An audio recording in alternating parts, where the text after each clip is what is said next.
Subscribe कीजिए हमारे YouTube channel को और नए वीडियो की अपडेट तुरंत पाने के लिए दबाइए बेल आइकन।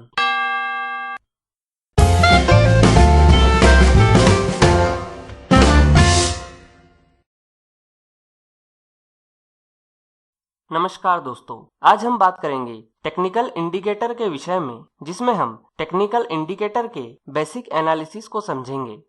दोस्तों, technical indicators candle stick pattern और चार्ट पैटर्न की सटीकता को बढ़ाने और बाजार के ट्रेंड को दिशा देने में महत्वपूर्ण भूमिका निभाता है।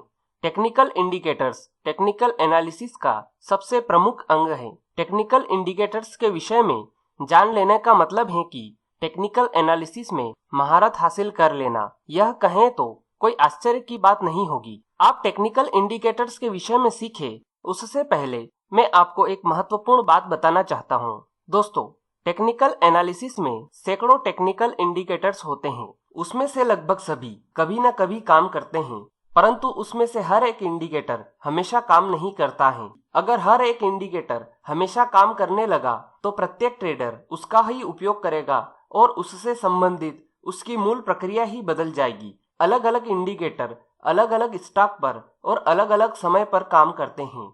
जैसा कि मैंने आपको बताया है, टेक्निकल एनालिसिस में सैकड़ों इंडिकेटर होते हैं, लेकिन बाजार में ट्रेडिंग के लिए उपयोग में आने वाले हर इंडिकेटर की जानकारी होना जरूरी नहीं है, क्योंकि अगर आप सभी इंडिकेटर्स का उपयोग करने गए तो आप कंफ्यूज हो जाएंगे। ऐसी स्थिति में आपको सिर्फ उन्हीं इंडिकेटर्स की जानकारी हासिल करना है जो अधिकतर काम करते हैं।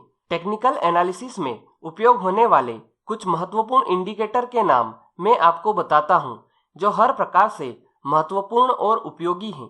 MACD, RSI, Bollinger bands, ADX, super trend, moving average, stochastic oscillator.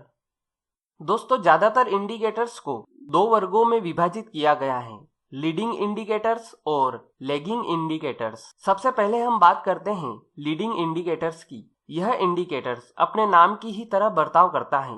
बाजार में ओवरबॉट हैं या ओवरसोल्ड हैं, इसकी जानकारी यह इंडिकेटर देते हैं।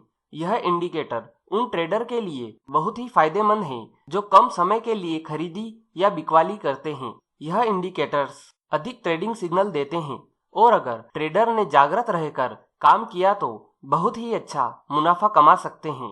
लीडिंग इंडिकेटर्स में प्रमुख रूप से शामिल हैं RSI और स्टोकेस्टिक ऑसिलेटर। लीडिंग इंडिकेटर्स का सबसे मुख्य फायदा यह है कि खरीदारी और बिकवाली करने के लिए पहले ही संकेत मिल जाते हैं। लीडिंग इंडिकेटर यह अधिक ट्रेडिंग संकेतों का निर्माण करता है, जो कि अधिक ट्रेडिंग करने का मौका देता है। जब बाजार में मंदी चल रही होती है तो ओवरसोल्ड होकर खरीदी करने का मौका देता है, और जब बाजार में तेजी चल रही हो तो ओवरबॉट होकर बिकवाली करने का मौका देता है। लेकिन इसका एक नुकसान यह है कि अधिक संख्या में संकेत और पूर्व संकेत विहिप्सों की संभावना में बढ़ोतरी करते हैं, जो कि जोखिम बढ़ाता है, जिससे कभी कभी नुकसान होने की संभावना बढ़ जाती है। अब हम देखते हैं लैगिंग इंडिकेटर्स को। लैगिंग इंडिकेटर्स यह ट्रेंड के अनुसार चलने वाले इंडिकेटर्स हैं। यह इंडिकेटर्स दीर्घ काला अवधि या लंबे समय में निर्माण होने वाले ट्रेंड में बहुत ही अच्छा काम करते हैं। यह भविष्य में आने वाले भाव का अंदाजा नहीं दे सकते, पर यह बताते हैं कि बाजार किस दिशा में जा रहा है। एक समान तेजी के समय में कहां पर सपोर्ट लेते हैं, यह स्पष्ट करते हैं। हर निवेशक दीर्घ काला अवधि या लंबे समय के लिए स्वस्थ मन से किसी भी शेयर में निवेश कर सकता है। लैगिंग इंडिकेटर्स में प्रमुख रूप से शामिल हैं मूविंग एवरेज और MACD। लैगिंग इंडिकेटर्स का सबसे बड़ा फायदा यह है कि इसमें ट्रेंड पकड़ने की क्षमता होती है। यह इंडिकेटर एक समान बढ़ते या घटते बाजार में अच्छा काम करते हैं। इन इंडिकेटर्स में बहुत ही कम ट्रेडिंग सिग्नल मिलते हैं, और जब मिलते हैं तब थोड़े बहुत मिलते हैं। पड़े रहने वाले या सुस्त शेयर में यह अच्छा काम नहीं करते हैं। तो दोस्तों, यह थी टेक्निकल इंडिकेटर्स के विषय में कुछ बेसिक जानकारी। उम्मीद है आपको यह जानकारी पसंद आई होगी।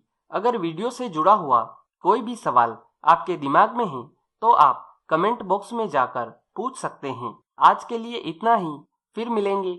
गुड बाय, धन्यवाद।